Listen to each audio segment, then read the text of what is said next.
लसावी आणि मसावी यांचा व्यवहारातील उपयोग. आता आपण लसावी आणि मसावी यांचा उपयोग आपल्याला व्यवहारात कशा प्रकारे होतो हे पाहणार आहोत. उदाहरण, दुकानात 450 ग्रॅम वजनाची जॅमची लहान बाटली 96 रुपयांची आहे व त्याच जॅमची 600 ग्रॅम वजनाची मोठी बाटली 124 रुपयांची आहे. तर कोणती बाटली खरेदी करणे जास्त फायदेशीर आहे? आपण एकमान पद्धती शिकलो आहोत. त्याप्रमाणे प्रत्येक बाटलीतील 1 ग्रॅम जॅमची किंमत काढून तुलना करू शकतो. पण लहान सामायिक अवयव घेण्यापेक्षा मोठा सामायिक अवयव घेतल्यास आकडेमोड सोपी होते.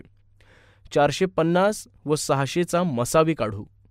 450चे अवयव 5 गुणिले 90 बरोबर 5 गुणिले 3 गुणिले 30 बरोबर 5 गुणिले 3 गुणिले 2 गुणिले 15 बरोबर 5 गुणिले 3 गुणिले 2 गुणिले 3 गुणिले 5.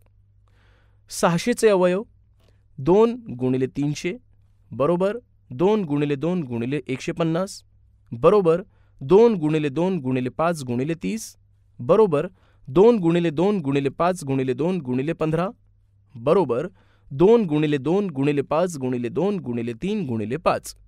दोघातील सामायिक अवयव 5 गुणिले 3 गुणिले 2 गुणिले 5 बरोबर 150. म्हणून 450 व 600 यांचा मसावी आहे 150.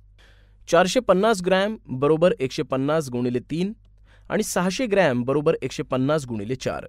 म्हणून आता लहान बाटलीतील 150 ग्रॅम जॅमची किंमत काढण्यासाठी आपल्याला 96ला 3 ने भागावं लागेल आणि मोठ्या बाटलीतील 150 ग्रॅम जॅमची किंमत काढण्यासाठी 124ला 4 ने भागावं लागेल.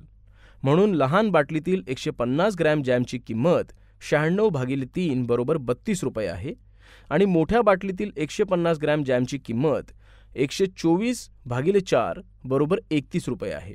म्हणून 600 ग्रॅम जॅमची बाटली खरेदी करणे जास्त फायदेशीर ठरतं.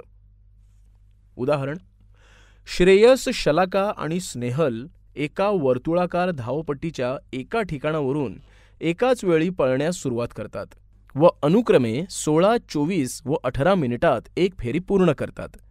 तर ते तिघेही कमीत कमी किती वेळानंतर सुरुवातीच्या ठिकाणावर एकाच वेळी येतील? तर मुलांनो, ज्या वेळेनंतर ते एकत्र येतील ती वेळ 16, 24 व 18 यांच्या पटीत असेल. ती कमीत कमी किती असेल ते काढण्यासाठी आपल्याला दिलेल्या संख्यांचा लसावी काढावा लागेल.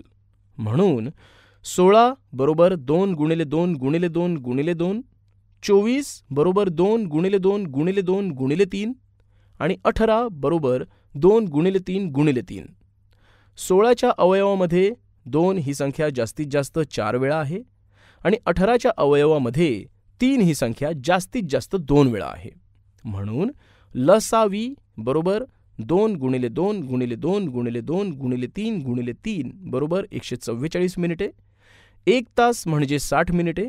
म्हणून 144 मिनिटे म्हणजे 2 तास 24 मिनिटे. म्हणजेच 2 तास 24 मिनिटांनी ते एकत्र येतील.